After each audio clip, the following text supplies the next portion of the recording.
Bienvenue dans cette nouvelle vidéo dans laquelle on va parler d'électricité, d'interrupteurs, de va-et-vient, de boutons poussoirs, de télérupteurs et d'interrupteurs sans fil. Vous allez voir qu'il y a plusieurs façons de brancher des interrupteurs, surtout si vous en voulez plusieurs. Alors pourquoi du sans fil? Il n'y a pas très longtemps, j'ai installé un interrupteur sans fil.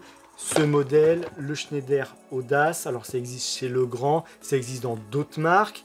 Ça fonctionne parfaitement, ce sont des kits prêts à l'emploi. On remplace l'interrupteur d'origine par l'interrupteur qui est fourni dans le kit. Et on a un second interrupteur qui est lui sans fil et vous le mettez où vous voulez.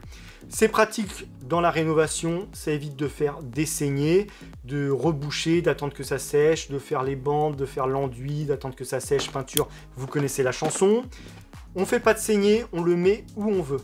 Sur un mur avec du double face, de chevilles vis ou pourquoi pas le trou diamètre 68 boîtier et vous fixez votre interrupteur. Même s'il est ultra plat, on peut quand même mettre un boîtier pour le fixer.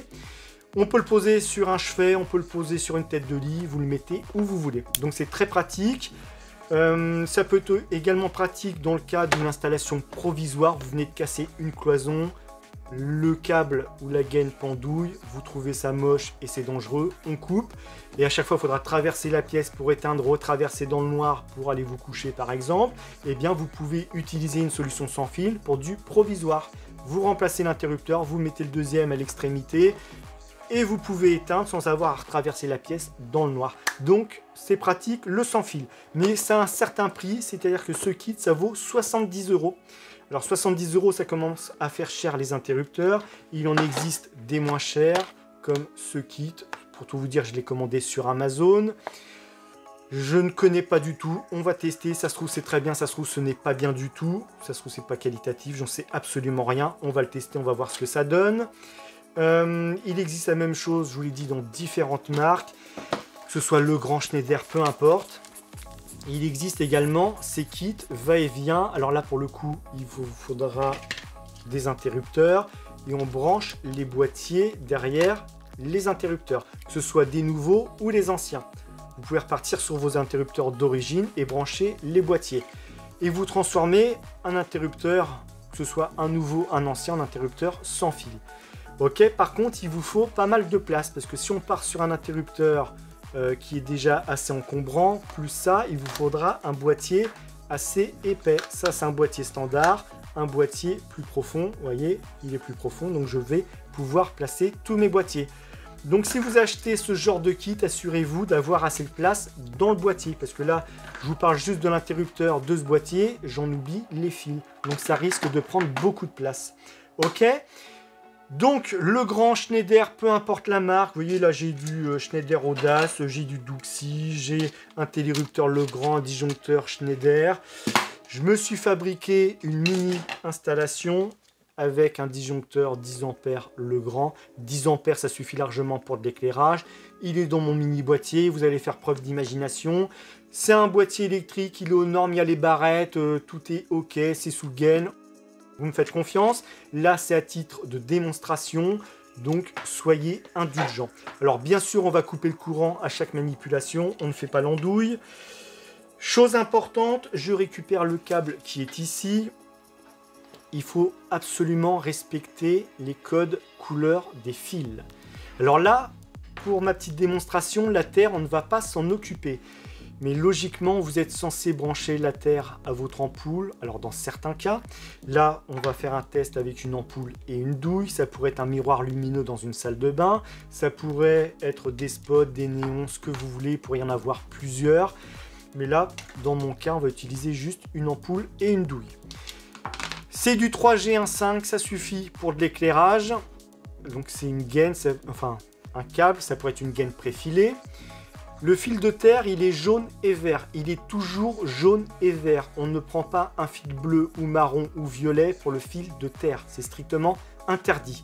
C'est jaune, vert et rien d'autre. Le fil neutre, c'est le bleu.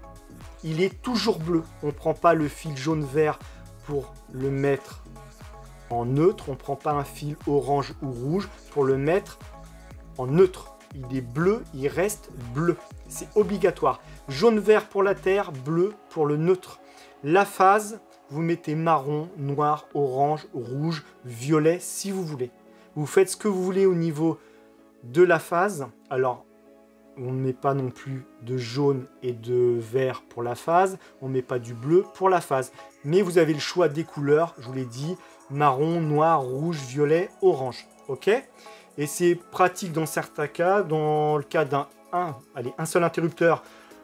Si vous êtes logique, vous n'avez pas forcément besoin de changer de couleur entre l'interrupteur et l'ampoule, bien que ce soit préconisé. Mais au-delà de deux interrupteurs, c'est pratique de changer de couleur parce qu'on repère plus facilement.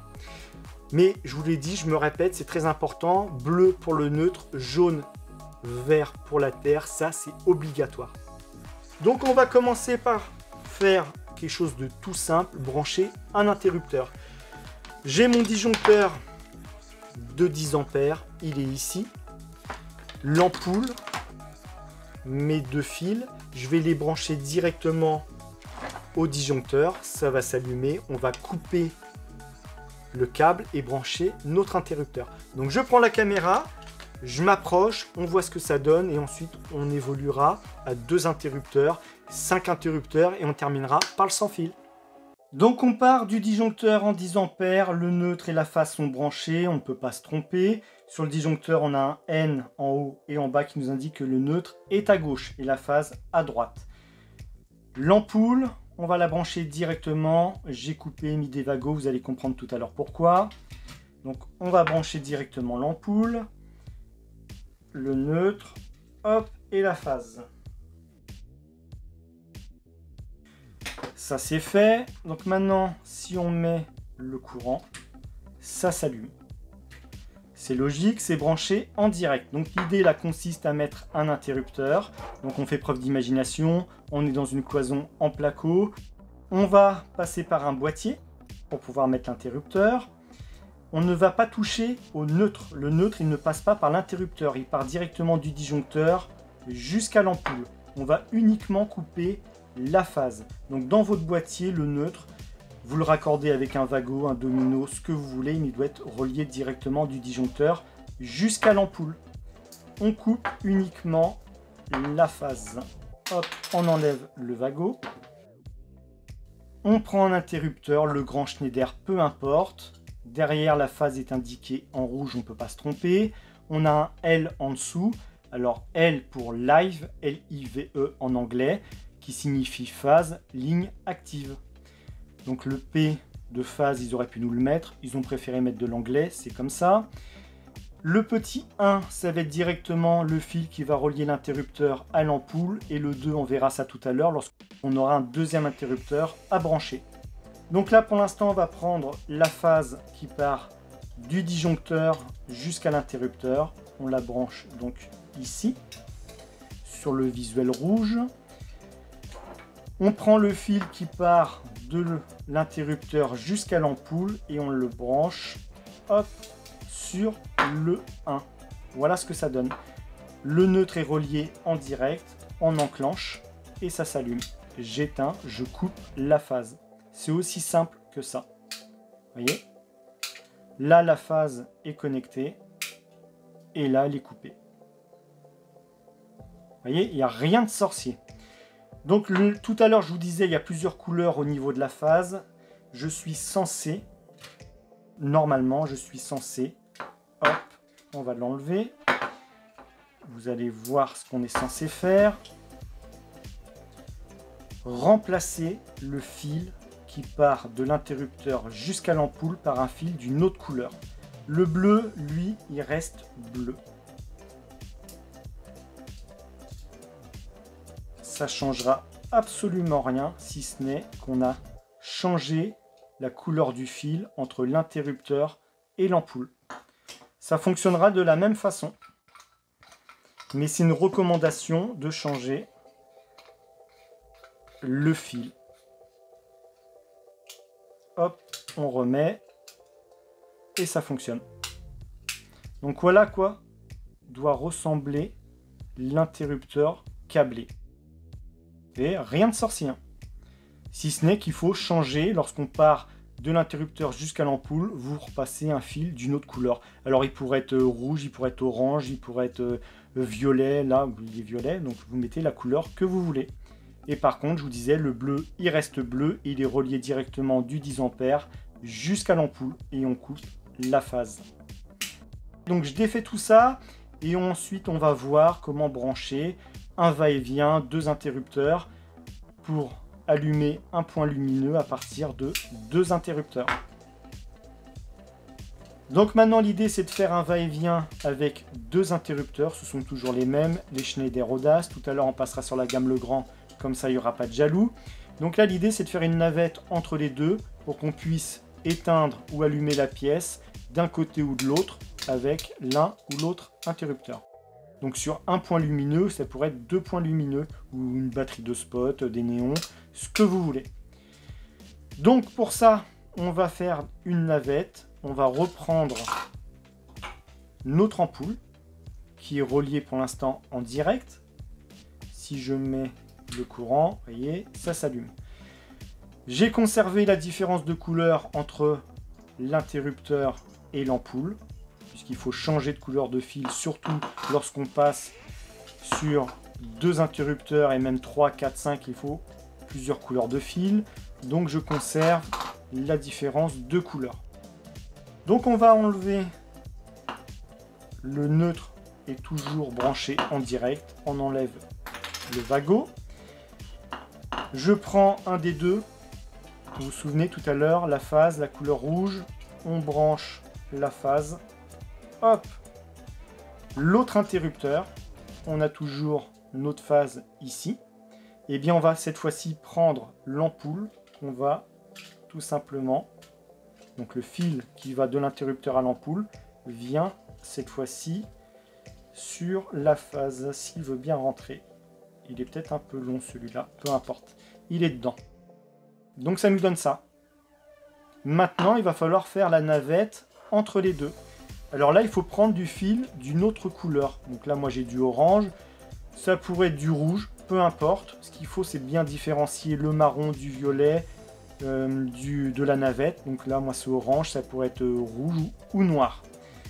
Donc on va prendre un des deux, on va le mettre dans la position 1 qui est ici. Hop, on prend le deuxième, on vient toujours dans la position 1. Alors à chaque fois on a 2 trous, hein, soit l'un soit l'autre, peu importe.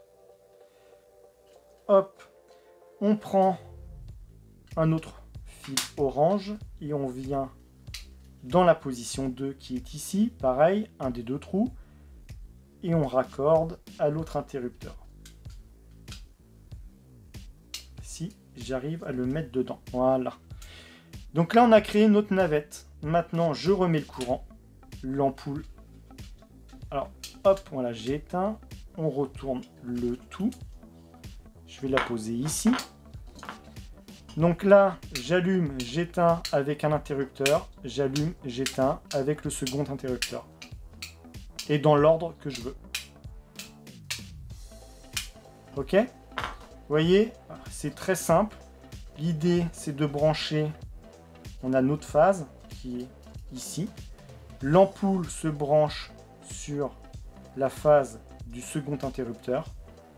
Et on fait une navette entre les deux. Donc le petit 1 va sur le 1 ici, le 2 est relié au 2. C'est aussi simple que ça. Et vous pouvez éteindre, allumer dans le sens que vous voulez.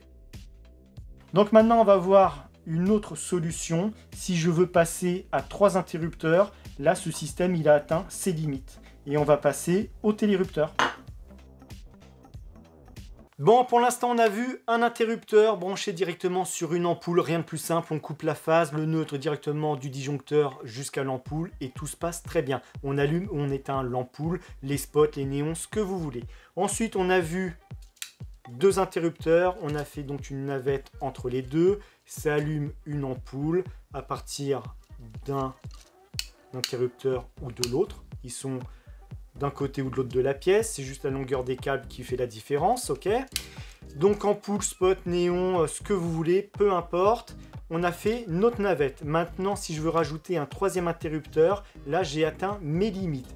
Il va falloir que je passe à un système soit sans fil ou alors à un système avec le télérupteur. et c'est certainement la meilleure solution parce qu'un télérupteur c'est pas si cher que ça vaut allez, entre 20 et 30 euros selon le modèle, selon la marque, Legrand, Schneider, Hager, General Electric, prenez la marque que vous voulez. Ça existe en unipolaire, en bipolaire, en tripolaire et celui-ci c'est un modèle silencieux. Alors pourquoi silencieux? Il faut savoir qu'un télérupteur génère un clac, un bruit. Alors si c'est dans une cave, un cellier, une buanderie, un sous-sol, un garage, on s'en fiche complètement, vous n'allez pas l'entendre. Mais maintenant dans les maisons neuves, ils mettent les compteurs et les tableaux électriques directement dans l'entrée. Il n'y a plus vraiment de cloison entre l'entrée, le séjour, la cuisine, tout est ouvert. Et à chaque fois que vous allez appuyer sur l'interrupteur, d'ailleurs je fais une parenthèse, on ne va plus employer le mot interrupteur avec le télérupteur, mais poussoir. C'est un interrupteur, sauf que dedans, il y a un ressort. Il faut absolument utiliser un poussoir avec un télérupteur pour qu'il puisse revenir en position. Sinon, il va y avoir un conflit. Et là, depuis mon poussoir, j'envoie un ordre au télérupteur qui va allumer l'ampoule. Si j'utilise un interrupteur, il va rester en position ouverte. Lui, il va être planté complètement. Il va y avoir un conflit, il ne va rien comprendre. Ok, donc on utilise bien des poussoirs et ils vont revenir en position. Donc, plus de conflit. Donc le clac, celui-ci, silencieux, il ne fera quasiment pas de bruit, vous n'allez pas l'entendre. Mais encore une fois, même s'il fait un clac, c'est un télérupteur entre guillemets entrée de gamme. Une fois que vous appuyez sur l'interrupteur, enfin sur le poussoir, ça va générer un clac, mais c'est pas grave, c'est pas l'interrupteur qui fait du bruit ou qui est défaillant, c'est vraiment lui qui génère son clac parce qu'il va s'enclencher. Mais c'est pas gênant, franchement, moi, chez moi, c'est des interrupteurs, enfin des télérupteurs, ils ont quoi? Ils ont une dizaine d'années, ils font un clac, alors ils sont dans le garage, je les entends pas, dans la maison, mais c'est pas gênant. Mais maintenant, vous avez la gamme silencieuse. Ok? Donc, on va s'intéresser au télérupteur. Alors, l'avantage du télérupteur, ça coûte pas très cher, hein, c'est entre 20 et 30 euros. Je crois qu'il y en a même dans les 15 euros, vous pouvez trouver. L'avantage, c'est le câblage. Dès l'instant, on va le positionner dans le tableau à côté du disjoncteur 10 ampères. On va câbler le premier interrupteur, poussoir. Ensuite, c'est un jeu d'enfant. Avec 2 fils, vous mettez autant de poussoirs que vous voulez. Si vous voulez mettre 10 poussoirs dans votre salon, dans votre chambre, peu importe, vous pouvez. Et vous pouvez mettre autant d'ampoules, de spots au plafond. Lui va tout simplement actionner le luminaire. Et on appuie, ça envoie l'ordre et lui, luminaire. C'est aussi simple que ça. Donc autant de poussoirs, un télérupteur, autant d'ampoules et de spots. Et le câblage est super simple. Ok, je reprends la caméra, je me mets au-dessus et on voit tout ça. Donc on est de retour face à notre disjoncteur de 10 ampères. On va pouvoir placer le télérupteur juste à côté. Vous avez même le schéma de câblage qui est directement gravé dessus. Ça peut être pratique. Donc on le positionne directement, on appuie, c'est clipsé. On va pouvoir le raccorder, on va bien sûr couper le courant, parce que là si je teste, hop, on a le jus. Donc ça c'est pratique, ces petits stylos vérificateurs d'absence de tension. Alors on peut bien sûr utiliser un VAT, mais pour aller plus vite, vous avez le stylo, le visuel, vous voyez, hop, on voit tout de suite qu'il y a le courant. Je vous mettrai le lien dans la description, comme tous les outils, les pinces, je vous en reparlerai en fin de vidéo. Donc là, on coupe le courant. On revérifie. Là, il n'y a plus rien, il n'y a plus de courant. Ok, on est bon. Donc maintenant, l'idée, c'est de brancher le télérupteur au disjoncteur, neutre phase, hop, et on connecte neutre phase en haut. Le fil est ici, il est préparé, c'est du 2,5. Je branche et ensuite on s'occupe des poussoirs. Donc là j'ai tout rebranché, j'ai remis le courant, on vérifie qu'on a bien le jus ici, on envoie et normalement ici, hop, ça s'allume, voyez. Donc là le télérupteur est alimenté par le disjoncteur 10 ampères. Je repousse la caméra pour qu'on ait un peu de place en bas et de ce côté et on voit pour les poussoirs. Donc maintenant que le télérupteur est positionné dans le tableau, il est branché, on va pouvoir reprendre notre ampoule comme tout à l'heure, on va la brancher en direct et on va voir ce que ça donne. Donc sur le télérupteur, ici, donc à droite du télérupteur en bas, on a un logo ampoule, ce qui signifie qu'il faut brancher ce fil sur cette fiche, tout simplement. Le neutre, on va venir le brancher sur le disjoncteur 10 ampères. Le neutre, comme tout à l'heure pour le premier interrupteur, il est branché, enfin il est relié directement au disjoncteur 10 ampères. Donc là, forcément, on va se retrouver avec deux fils parce qu'il a fallu que je branche mon télérupteur. Donc on va couper le courant, on va desserrer la vis, brancher le neutre qui est en direct, toujours. Et ensuite, l'ampoule, on va la brancher ici, sur le petit logo ampoule.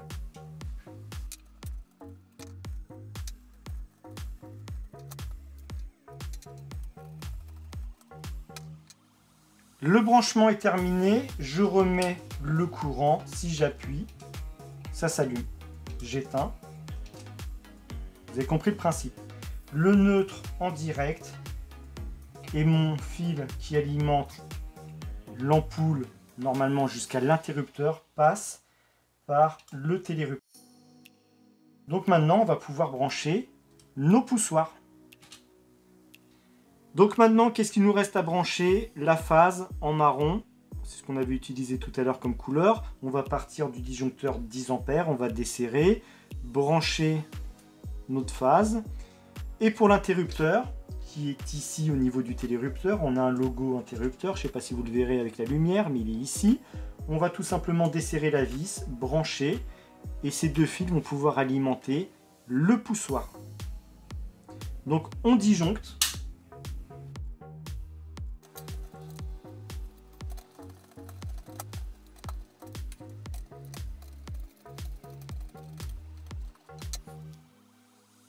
Donc maintenant, on va pouvoir prendre le poussoir et faire le branchement. Donc la phase, toujours en rouge.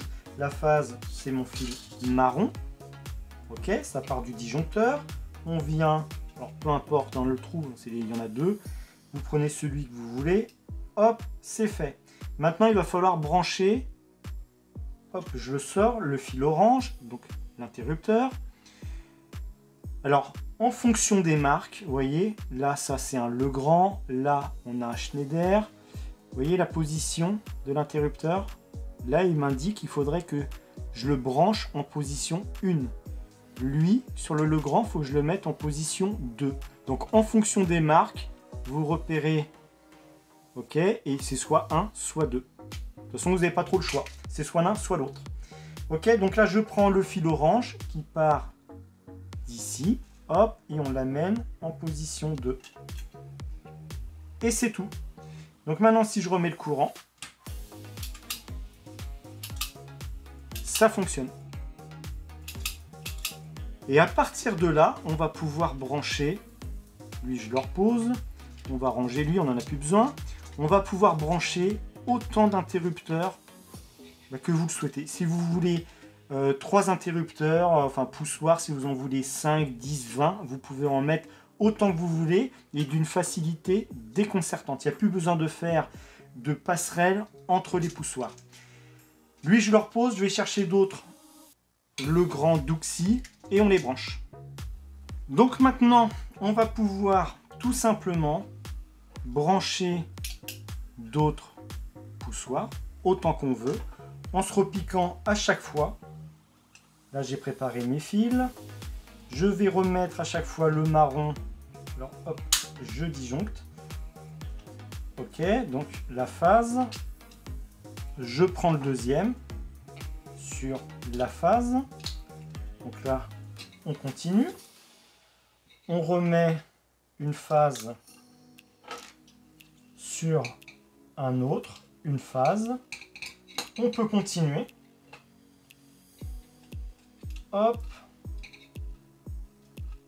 Et hop. Et on fait pareil pour le fil orange. C'est aussi simple que ça.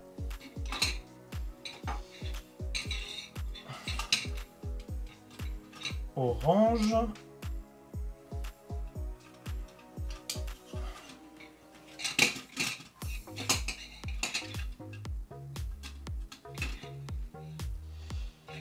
Et le petit dernier pour la route. Et voilà, là c'est terminé. Vous voyez, le câblage, c'est très simple. Phase, phase, et puis 2, 2, 2, 2. Ou si c'est la position 1, position 1, position 1, position 1, ainsi de suite. Et vous en mettez autant que vous voulez. Donc on remet, on appuie, ça s'allume, je peux éteindre de lui, je peux allumer à partir de lui et éteindre, hop, de lui. Je rallume ici, j'éteins si j'y arrive là, j'allume, j'éteins, j'allume, j'éteins. Et vous remarquez qu'il ne fait aucun bruit. Pour le coup, il est ultra silencieux. Sinon, ça va vous générer un clac, alors qu'il n'est pas désagréable en soi, mais ça peut être gênant à la longue. Donc vous avez compris le principe. Là, si je veux continuer, je pourrais en mettre autant que je veux. Donc là, on a créé un va-et-vient avec autant d'interrupteurs. Ok, vous avez vu le principe, la phase, et tout simplement, on vient câbler les interrupteurs entre eux. Le neutre, lui, il est relié toujours à l'ampoule. C'est aussi simple que ça. On éteint, on disjoncte, c'est terminé pour le télérupteur. Maintenant, on va pouvoir passer au système sans fil. Bon, pour les interrupteurs simples, les va-et-vient, les poussoirs, c'est terminé. J'ai enlevé le télérupteur, j'ai remonté la configuration de base, l'interrupteur et l'ampoule. Tout le reste, c'est derrière moi. On va pouvoir s'intéresser au sans fil.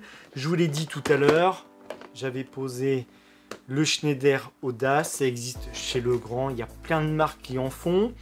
Et nous, aujourd'hui, on va s'intéresser à, j'allais dire, bas de gamme. Je ne sais pas si c'est du bas de gamme, je ne connais absolument pas cette marque, je ne sais pas ce que ça vaut. On va l'ouvrir, il me faut juste un cutter, normalement je dois en avoir un ici, c'est pas les cutters qui manquent, et on va voir ce que ça donne. Hop, ils me l'ont bien fermé. Donc qu'est-ce qu'on retrouve? Une notice. L'interrupteur qui lui est sans fil, vous voyez, il est extra plat. Et l'interrupteur, donc de base, qui va remplacer votre interrupteur. Alors là, on est sur un modèle tout à fait classique, vous voyez. Si vous avez un interrupteur de marque Audace, Legrand, peu importe, vous pouvez partir sur une autre configuration comme le kit que je vous ai montré. Vous n'êtes pas obligé de prendre un interrupteur de base parce que ça va forcément dépareiller avec ceux que vous avez déjà. Mais là, le client chez qui je dois l'installer, il s'en fiche complètement. Alors derrière, c'est tout simple. Vous voyez, on a la phase, l'interrupteur, c'est tout ce qu'il y a. Et le sans fil, il est extra plat. Alors on n'est pas obligé de le visser. Est-ce qu'ils fournissent... Il n'y a pas grand chose dedans, hein. Il y a beaucoup de carton. Non, il n'y a pas de vis, il n'y a pas de double face. Il n'y a rien. En gros, il y a juste l'interrupteur classique qui est à remplacer. Enfin, remplacer l'ancien par celui-ci et le sans fil. Donc vous pouvez le visser directement. Vous faites 2 trous dans le mur, cheville vis, ou alors placer un boîtier. Il y en a un ici. Un boîtier, on ressort les 2 vis et vous servez des vis du boîtier pour fixer l'interrupteur sans fil. Ou alors on le laisse comme ça, vous le posez sur une table de chevet, vous le posez n'importe où et ça fonctionne aussi bien. Donc on va reprendre la caméra, se remettre face au disjoncteur et l'interrupteur, tout ce qu'il y a de plus simple. On va enlever l'interrupteur, placer celui-ci et on va... Est-ce qu'il est déjà appairé? Je n'en sais rien. Et si c'est pas le cas, on va le faire. Bon, c'est pas très compliqué. La notice, on déballe, on met, on appuie 1 seconde, 2 secondes, je sais pas, j'arrive pas à voir à l'envers. Et ça fonctionne. Donc 2 secondes, 1 seconde. C'est aussi simple que ça. Encore une fois, si ça marche bien, ben pourquoi pas, hein. Pourquoi pas essayer à l'avenir cette marque ou une autre, hein, on s'en fiche. Hein. Ce qui compte, c'est de pouvoir avoir un interrupteur sans fil qui coûte pas trop cher. Parce qu'encore une fois, ça, 70 €. Ça commence à faire cher. Allez, on se met en face de l'ancien interrupteur. On va dire que c'est un ancien interrupteur qu'on veut remplacer. On est face à notre première installation. Le disjoncteur, l'interrupteur, la douille. On retrouve bien la phase qui est reliée directement donc sur la borne rouge. Le fil violet part de l'interrupteur à l'ampoule. Et le neutre qui part directement de l'ampoule jusqu'au disjoncteur. Donc là, on coupe uniquement la phase lorsqu'on allume ou qu'on éteint. Donc maintenant, je veux rajouter un deuxième interrupteur. J'ai pas envie de faire saigner, d'abîmer mes murs. On va donc choisir une solution sans fil. On va remplacer cet interrupteur par celui-là qui est connecté au deuxième sans fil. Donc là, j'ai besoin, hop, on disjoncte. Je récupère le fil violet. Je récupère la phase. On prend donc notre interrupteur. Il me faut un tournevis. Ici, le L représente la phase et le logo qui est ici, c'est l'interrupteur. Donc mon fil marron, c'est ma phase. Je le mets, hop, s'il veut bien rentrer. Ah oui, alors il est peut-être un peu long. On va couper tout ça. Pas de grand chose, mais on va couper quand même. On lui coupe les ongles. Hop. Donc on recommence. La phase est ici. Là c'est mieux, ça dépasse pas.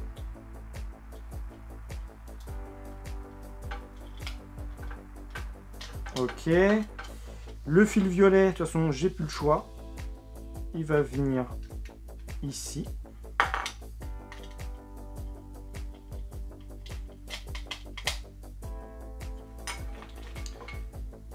Et c'est tout. On remet le courant. Qu'est-ce qu'ils nous disent? Bon, c'est bien, ça s'allume tout seul. Il faut appuyer 2 secondes et 1 seconde. Alors dans quel sens il est? Ok, le haut est là. Ok, et lui, 1 seconde. On va dire que ça fait 1 seconde. Bon, lui, il fonctionne. Et là, si je veux allumer, ça fonctionne. Je veux éteindre. Ça fonctionne. Impeccable. Donc là, le système, alors je ne peux pas vous dire que c'est le meilleur système du monde, parce qu'il a fallu les appairer.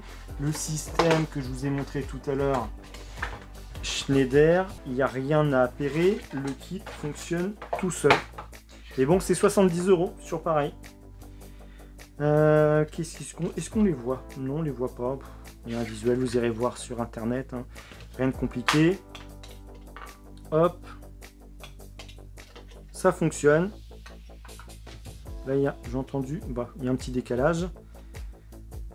Mais ça fonctionne. Donc voilà le sans fil. Le principe est très simple. Il suffit de remplacer l'interrupteur d'origine par celui qui est vendu dans le kit. Et c'est le deuxième qui fait office d'interrupteur sans fil que vous placez où vous voulez. C'est aussi simple que ça. Et on peut, alors selon les marques, bien sûr, parce que eux, je ne sais pas. Qu'est-ce qu'ils nous disent? C'est écrit en français là-haut, vous ferez pause. Ajouter un point d'allumage où vous le souhaitez. Malin et pratique aussi, ok. Évolutif avec l'ensemble des émetteurs, récepteurs, RF, télécommandes et passerelles de la gamme Audio Home. Donc on peut rajouter, on peut en rajouter. Je sais que chez Schneider, chez Legrand, on peut en rajouter autant qu'on veut, sans faire de saigner. C'est l'avantage. Allez, on fait la conclusion. Bon, en conclusion, les va-et-vient, on peut les faire soit avec des fils ou sans fil, ça fonctionne dans tous les cas. Alors bien sûr qu'il y aura une différence de coût, je vous l'ai dit, 70 €, à peu près pareil chez Legrand. Bon là on a un kit qui coûte moins cher, 25 €. Bon, je vais pas vous mentir, le plastique c'est pas du Schneider ni du Legrand, on sent que c'est plus fragile. Si j'appuie dessus, je risque de le casser. Il y a une pile dedans, donc forcément ça a une durée de vie, pareil chez Schneider, pareil chez Legrand, dans les autres marques. Il faudra changer la pile, alors ça va durer dans le temps, vous n'allez pas la changer tous les 3 mois, ça peut durer 2 ans. Ça tiendra dans le temps. Si ce sont des piles encore une fois, de bonne qualité, je l'enlève, j'ai même pas regardé ce que c'était comme pile. Bon, c'est pas une marque connue, vu le prix, on s'y attendait, mais bon, ça va durer dans le temps. Il faudra la changer. L'avantage, c'est qu'il n'y a pas de saignée à faire. L'inconvénient, c'est que effectivement, il y a un consommable qu'il faudra jeter. Et ça risque de tomber en panne puisque carte électronique, composants, etc. Vous connaissez la chanson. Le fil, ça reste une valeur sûre. Surtout qu'on peut se resservir des fils comme tire-fil et retirer d'autres câbles, et voire même du 2.5 et transformer les prises que vous aviez en hauteur, enfin les interrupteurs que vous aviez en hauteur en prise si vous transformez une pièce en cuisine par exemple. Plan de travail, prise en hauteur, donc c'est modulable. Tout est possible avec des fils, comme on peut également poser un interrupteur sans fil en dépannage. Je vous l'ai dit tout à l'heure, vous avez une gaine ou un câble qui pendouille, vous avez cassé une cloison, vous voulez que ce soit propre, on coupe le tout et on pose un sans fil. Donc dans tous les cas, vous vous y retrouverez. Il n'empêche qu'il y a quand même une différence de prix. Pour moi, le fil, c'est une valeur sûre et c'est pas compliqué de tirer une gaine. Alors dans certains cas, si c'est un mur porteur, effectivement, il va falloir buriner pour faire la saignée. Si vous avez une ranureuse, c'est encore mieux. Et des fois, on peut vraiment galérer pour passer des aiguilles dans les murs pour rattraper une gaine. On peut galérer, mais on y arrive quoi qu'il arrive. Ok, on a fait le tour. Maintenant, on va passer au téléachat. Je sais qu'il y en a qui adorent ça. Je vais vous montrer les petits outils que j'ai utilisés. Les pinces, la Knipex. Est-ce que j'ai un câble sous la main? Mais bien sûr qu'il y en a des câbles. Hop, je disjoncte. Hop, on coupe. Je vais vous montrer à quoi elle sert. Hop, la Knipex. Vous voyez, là je peux couper directement mon câble. Je peux, si j'y arrive, m'en servir. Hop, pour dénuder. Je tords ça dans tous les sens. Je tire dessus. Et ensuite, je peux... voyez, ici, un 5, 2, 5. On se met comme ça. On fait ça. Et j'ai dénudé. Pareil avec la Ouya, vous le prononcez comme vous voulez. On peut couper et on peut, hop, dénuder.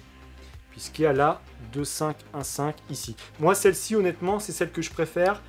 Parce que le bec permet vraiment de rentrer dans une prise et de tirer. Je peux dénuder un câble. Vous voyez, la partie qui est ici. Je me mets là. Je suis dans mon boîtier. Et là, je l'ai marqué. Je peux le tordre dans tous les sens. Et le dégainer. Ok? Donc, Ouya, Knipex, ça marche très bien. Mais moi, j'ai une préférence pour celle-ci. Après, vous avez vu, il y a la pince Jokari. Ça, c'est une valeur sûre. Ça existe depuis des années. Vous réglez la butée, la profondeur. Et on dégaine tout simplement. Ok, petite démo. Hop. Et voilà. Jokari, c'est une valeur sûre. Le petit tournevis qui va bien. Alors ça c'est du... J'ai paumé la marque. C'est grave, hein. C'est quoi cette marque? C'est pas grave, vous aurez le lien dans la description. Vera, c'est écrit dessus, je suis bête. Ouya, Vera, Knipex, je m'en sors plus. J'ai trop d'outils. Ok, donc lui, il a une particularité, c'est que là, si j'appuie, je le transforme en mode turbo. En gros, alors je l'avais déjà montré dans une vidéo, c'est qu'ici, là, il est bloqué, il est en mode classique tournevis. Si j'appuie ici et que je maintiens cette partie, là, je tourne un quart, il a déjà fait 3 tours. Regardez, vous voyez? Donc c'est l'avantage quand on est dans un coin qui est inaccessible, ou qu'on est plié dans tous les sens et qu'on n'a pas envie d'y rester 4 ans. Là, hop, un léger quart de tour et il a, vous voyez, le nombre de tours qu'il fait. Pour ça, c'est très pratique. Après, il existe le même avec tous les embouts intégrés dedans. Vous appuyez, ça sort, il y a tous les embouts. Là, je veux changer, j'appuie, hop, j'enlève, j'en prends un autre et je mets. Ok, bien sûr, il est isolé. De toute façon, tous les outils que je vous ai montrés, là, ils sont isolés. Sauf la pince Jokari, on ne s'amuse pas à dégainer sous tension, parce que là, vous allez prendre une châtaigne, elle n'est pas isolée. Les stylos, je vous les ai montrés pour vérifier la tension. Dernière chose que je voulais vous montrer, c'est le petit Vago. Celui-ci, le modèle Inline. Ils sont où mes Vagos? Ils sont là. On connaît ce type de Vago. Ok, vous mettez le câble dedans. On va en prendre un autre, un petit marron. Allez hop, on le met dedans. Ça me donne ça. Normalement, je suis censé faire ça. Imaginons que je sois dans une goulotte. Ça prend de la place. Avec le modèle qui viennent de sortir, c'est sorti depuis mars-avril, je ne sais plus. Mais mes fournisseurs n'en avaient pas. On met, hop, il m'en faut un deuxième bleu. J'en ai pas, c'est pas grave. On va prendre un orange. Et, oh, je n'ai pas d'autres orange. J'en avais plein, il y en a plus, c'est pas grave. Allez, un marron. Orange et marron. Ok? Donc l'avantage, c'est que je gagne en place dans ma goulotte. Et puis même dans une boîte de dérivation, vous rentrez, vous ressortez, il n'y a pas besoin de faire une boucle avec le Wago, sauf si la boîte est très grande. Ok, donc ce petit modèle, c'est le modèle Inline. Je vous montre la boîte, elle est là. Vous aurez le lien dans la description, comme tous les outils que je vous ai montrés. Le sans fil, la boîte, même l'ampoule, je peux vous mettre un lien si vous voulez. Alors il y a ça, je ne vous l'ai pas montré, je vous en ai parlé tout à l'heure. Ça, c'est un système qui est bien, mais il faut vraiment avoir de la place dans le boîtier. Je vous l'ai dit tout à l'heure, le boîtier standard, le boîtier plus profond. Et même dans un boîtier plus profond, c'est quand même assez épais. Donc ça, c'est très bien si on a de la place. Les appareillages, le grand Schneider, je vous mettrai des liens. Et puis, on a fait le tour de tout. Je vous remercie d'avoir regardé cette vidéo. Abonnez-vous si ce n'est pas déjà fait.